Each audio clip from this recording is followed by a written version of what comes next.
আচ্ছা বিয়ে ঠিক আছে, আমি রাজি আছি। রাজি থাকলে থাকলে দাঁড়িয়ে কেন, কাছে আসেন। ছাগল দিয়ে হাল চাষ হয় না, গরুর দরকার পড়ে। এখন বুড়ো হয়ে গেছে মানে ছাগল হয়ে গেছে। আর জলজান্ত গরু আমার পাশে। আমি যেহেতু করব, তাহলে দেরি করব কেন? প্রজেক্টের কাজটা এখনই শুরু করি।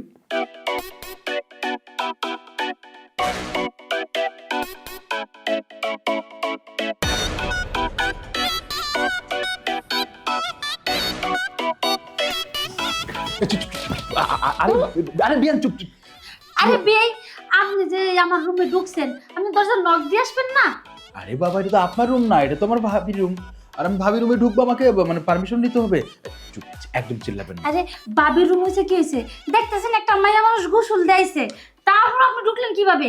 আরে বাবা, আমি কি জানি যে আপনি এখানে কাপড় পাল্টাচ্ছেন? আচ্ছা যাই হোক, শুনুন, চিল্লাচিল্লি করলে তো আপনারই মান সম্মান যাবে, মানুষ কি মনে করবে? আর যদি ভাবি দেখে ফেলে তো সিসি। চুপ চুপ আচ্ছা বিয়ে, তাহলে আপনি চলে যান। আরে বাবা যাচ্ছি। এই যে শুনুন, এরকম বোকা মেয়ের মতো দরজা খোলা রেখে কাপড় পাল্টাবেন না, ঠিক আছে? খেয়াল রাখবেন কিন্তু, বোকা কোথাকার। আরে আমার রুমে আমি কাপড় কোন সময় খুলবো আর কোন সময় পাল্টাবো আপনার কাছে কয়ে পাল্টাইতে হবে? হুটহাট করে রুমে আসবেন না, যান বেরেন। আসবো না, এটা আমার ভাবির রুম না, আমার যখন মিষ্টি কি হয়েছে?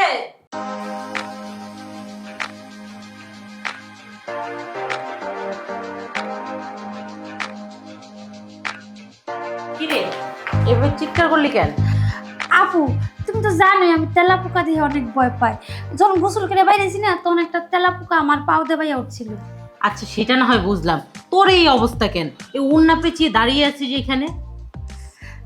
এই তো চেঞ্জ করবো আপু, কাপড় চুড়ি যে রাখছি। আর চেঞ্জ করবো মানে তাড়াতাড়ি করে নে।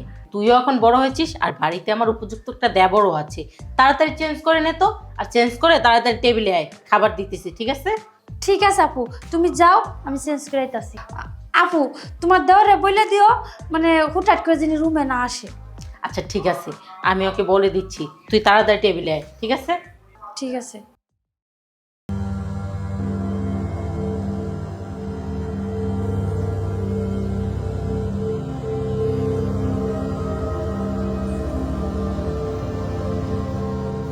কি বিয়ে, আপনি হলো গেছেন না? যান। যে জিনিস দেখাইছেন বিয়ান, এটা দেখা যায় কেমনে কোন? কি এমন জিনিস দিয়েছি? আপনি যান, আমি নাহলে কিন্তু আপুরে ডাকবো। ডাকেন। আপনার আবু, আমার ভাবি, দেখি কার সাপোর্টটা বেশি করে। যখন আমাকে জিজ্ঞেস করবে তুই কেন আমার বোনের রুমে ঢুকেছিস, আমি বলবো কেন, এটা তো তোমার রুম। তখন আপনি কি বলবেন বলুন তো? তোমার বোন আমাকে সবকিছু দেখিয়ে দিয়েছে। দেখে দিয়েছি মানে? আমি বলবো আপনি জোর করে ঘরে ঢুকছেন। ও আচ্ছা, আমার ভাবির বেডরুমে আমি জোর করে ঢুকেছি? এই যে আমার, কারণ আমি আপনার সবকিছু দেখে ফেলেছি। এখন তো শুধু ভাবিকে না, আমি সবাইকে বলে দেবো যে আমি আপনার সবকিছু দেখে ফেলেছি। আসলে বিয়াই, আপনি কাউকে বললেন না, আমার মান সম্মান সব চলে যাবে। ঠিক আছে, বলবো না, কিন্তু একটা কাজ করতে হবে। কি কাজ? আমি যখন আপনার সবকিছু দেখেই ফেলেছি, তাহলে দুজনের মধ্যে একটা বনিবনা হয়ে যাক। যেমন আমি আপনাকে দেখেছি, আপনি আমাকে দেখবেন, তাহলে কি হলো, কাট টু কাট। আপনার আমি কি দেখতাম? আমি তো মেম দেখতে আছি। সত্যি বলতে কি বেন, আমি যখন আপনার সবকিছু দেখে ফেলেছি, তখন আমার ভিতরে একটা চমক দিয়ে উঠেছে। আসুন না, আর না না করছেন কেন? ওটা না। আমার মিষ্টি বেন। তার থেকেও বড় সত্য হচ্ছে, আমি আপনাকে ফার্স্ট টাইম দেখাতেই ভালোবেসে ফেলেছি, কিন্তু কখনো বলা হয়নি, কেন জানেন? যদি আপনি আমাকে ভালো না বাসেন। ভালোবাসা থেকে দেখা দেখি, তারপর আজ যখন ভুল করে হলো সবকিছু দেখেই ফেলেছি, তাহলে আর দূরত্ব কেন রাখছেন? কাছে আসুন না। কি এমন দেখছেন? কিছুই দেখছেন না। যা দেখার তা দেখে ফেলেছি। এখন যদি আপনার আপোষে আমার কাছে না আসেন, তাহলে কিন্তু আমি চিৎকার করে আপনার বোন মানে আমার ভাবিকে ডেকে বলবো যে আপনি আমাকে সবকিছু দেখিয়েছেন, কিন্তু বাহানা করছেন। আচ্ছা বিয়ে ঠিক আছে, আমি রাজি আছি। রাজি থাকলে থাকলে দাঁড়িয়ে কেন, কাছে আসেন। হ্যাঁ, আসুন আসুন আসুন ম্যানেজার সাহেব, বসুন বসুন। এই বসুন বসুন। স্যার আপনি বসুন। শুনো, আমাদের এই প্রজেক্টের নতুন ম্যানেজার রেখেছি, খুব ভালো লোক এবং চরিত্র ভালো, খুবই ভালো ওনার রিপোর্ট। আর তোমার সাথে পরিচয়, এই ম্যানেজার সাহেব, এটা হলো আমার ওয়াইফ, এটা হলো আমার মেয়ে। ওয়ালাইকুম আসসালাম। শুনো, দুপুরের খাবারটা আজকে উনি প্রথম জয়েন করেছেন, আমাদের সাথেই খাবেন। অবশ্যই আমি রান্না বান্না করে নিব। করে নেবে? ঠিক আছে, তাহলে আমি একটু বাজারের দিকে যাচ্ছি। আচ্ছা শুনো, তুমি বাজার থেকে বড় দেখে একটা ইলিশ মাছ নিয়ে আসবা। আচ্ছা ঠিক আছে। আর তোর কিছু আনতে হবে? না আমার কিছুই লাগবে না। আচ্ছা আমি লাগলে বলবো। ম্যানেজার সাহেব, আপনি কথা বলুন, ঠিক আছে? আপনার সর্বোচ্চ সহযোগিতা যা লাগবে আমার ফ্যামিলি আপনাকে করে দিবে। আপনি যা চাবেন সেটাই পাবেন। Thank you sir, thank you আচ্ছা ঠিক আছে, তাহলে কথা বলুন, আমি যাচ্ছি একটু বাজারে। হ্যাঁ স্যার। Okay sir. ঠিক, হ্যাঁ কথা বলো ম্যানেজার। আচ্ছা ঠিক আছে।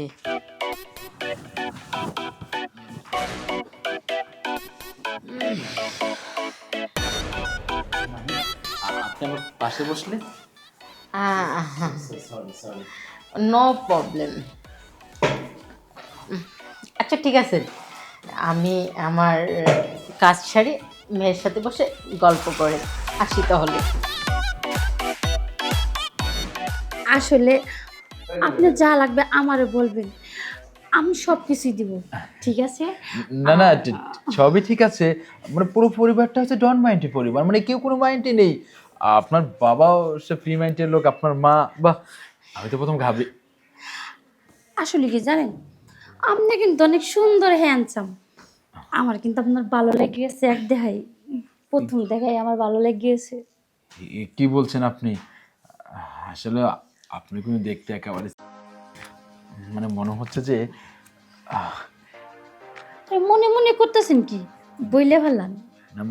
না মানে আজকে তো জয়েন করলাম, যদি আজকে ফাইনাল ডিউটিটা করে ফেলি তাহলে বিষয়টা কেমন দেখায় না, কিন্তু মন মানছে না, মনে করতেছে যে ডিউটিটা করাই উচিত। এই সাইড আসেন। এখানে আচ্ছা আপনার সে লাগবে না, আমি আসি। কি মেঘনা চাইতেই একেবারে বৃষ্টি, মানে পুরো ঝলঝল করে পড়ছে। বাই দ্য ওয়ে, আপনার নাম কি? আসলে আমার নাম বৃষ্টি। তো এত সুন্দর হ্যান্ডসাম ছেলে আমি মানে আগে কখনো দেখছি না। কি বলছেন আপনি? আমার তো তরস হয়েছে না, ইচ্ছে করছে তো আপনাকে জড়িয়ে ধরতে। ধরবো না মানে আমার আদৌ বিশ্বাস হচ্ছে না যে আমি আপনাকে জড়িয়ে ধরেছি। একটা চিমটি কাটুন না। চিমটি কাটেন? আপনাকে? আচ্ছা আমি কাটি। এবার কি শেষ হয়েছে? হ্যাঁ একেবারে বিশ্বাস, মানে পুরো বিশ্বাস আমার এসে পড়েছে। তাহলে আমি কিন্তু আমার বাবার একমাত্র মেয়ে, আর এই যে যত বাড়ির মানে সয় সম্পত্তি আছে সব কিন্তু বাবা আমার নামে লিখে দিয়েছে। ঠিক আছে, তাহলে আমি আপনাকে কি লিখে দেবো? আমার এই মনটাই তো, মনটা লিখে দিতে হলে তো একটু অন্য অ্যাঙ্গেলে যেতে হবে। বৃষ্টি,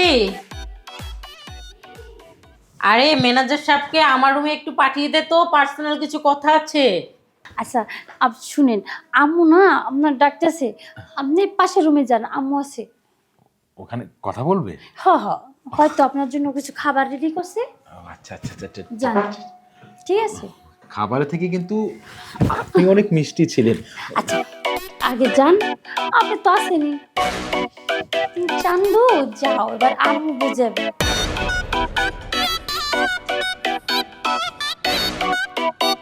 জি, কিছু বলবেন?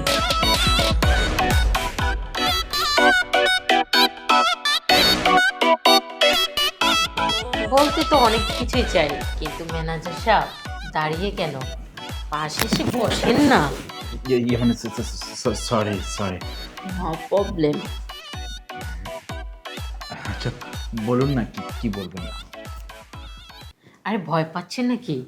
ভয় ভয়ের পাচ্ছেন? কিছু নেই, এখানে আপনি আর আমি, আর পার্সোনাল কথা মানেই চার দলের মাঝখানেই থাকে।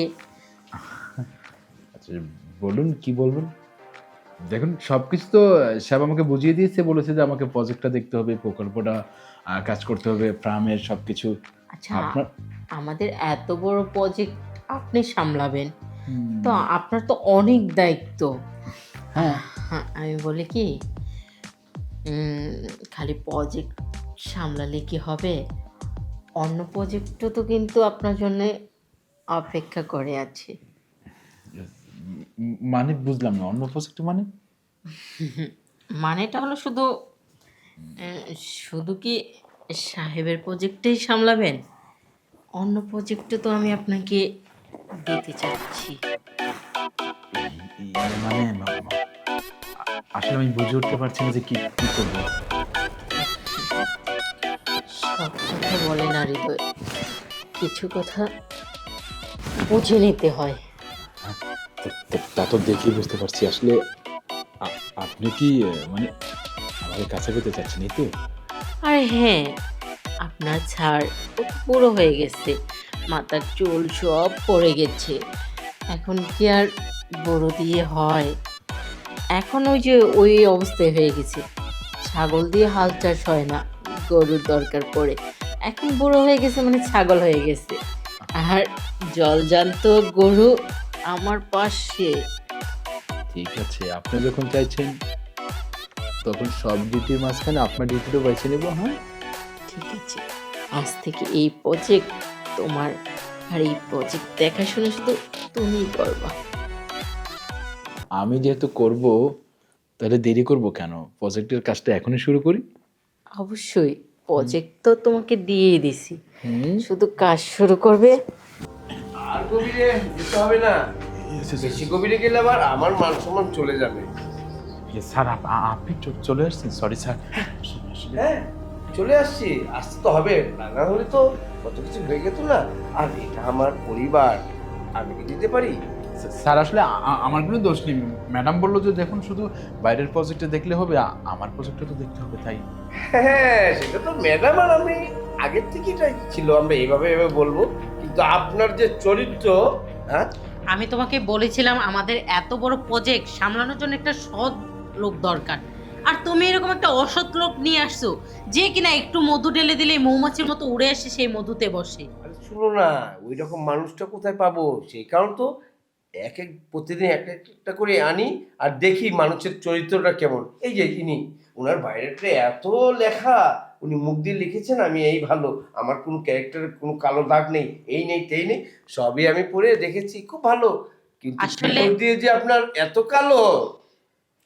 এটা আমাদের দুজনকার প্ল্যান ছিল, আমাদের এত বড় বিজনেস, এত সব কিছু আপনার উপরে যে ভরসা করে ছেড়ে দিব, তো আপনাকে তো ইন্টারভিউ নেওয়ার দরকার ছিল।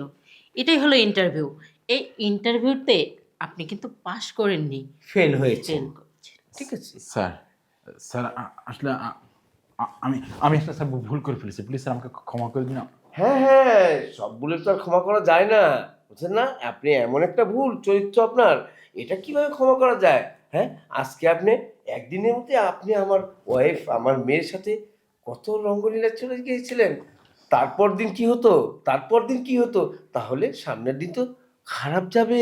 তাই আপনার মতো লোক আমাদের এই কোম্পানিতে চলবে না। যান, গেট খালি আছে, যেতে পারুন আপনি। বলছি ম্যাডাম, একটু ক্ষমা করেছেন। বের হয়ে যান। যান, যান। দেখছো, সৎ, চরিত্রবান। শোনো, নিজের ব্যবসা নিজের বিজনেস নিজেকেই সামলাতে হবে। তুমি এখন জীবিত আছে, তুমি নিজের ঘাড়ে নাও না কেন? অন্যের উপর ভরসা করলে কি হয় সেটা তো তোমাকে আমি হাতে নাতে প্রমাণ দিয়েই দিলাম। ঠিক আছে, তুমি তো আমার গিন্নি, আমরা সারাটা জীবনে একটা থাকবো, একটু ভুল তো হতে পারে। তোমাকে বলতেছি মেয়েটা বড় হয়ে গেছে, মেয়েটাকে বিয়ে দিয়ে দাও, মেয়ের স্বামী সব কিছু দেখাশোনা করবে। কিন্তু তুমি তা না, তুমি নিত্য নতুন লোকজন নিয়ে আসো, এইসব আমার পছন্দ না। যাও, মেয়ের জন্য ভালো একটা ছেলে দেখো, মেয়েকে বিয়ে করালে এই প্রজেক্ট সব কিছু জামাই দেখাশোনা করবে। ঠিক আছে, অসুবিধা নেই, আমি দেখছি সব। তার আগে একটু আসো না, এই বুড়োটা অনেক তো বললে, এই বুড়ো এইতে তোমারও কি এখন ইন্টারভিউ নিতে হবে নাকি? এই,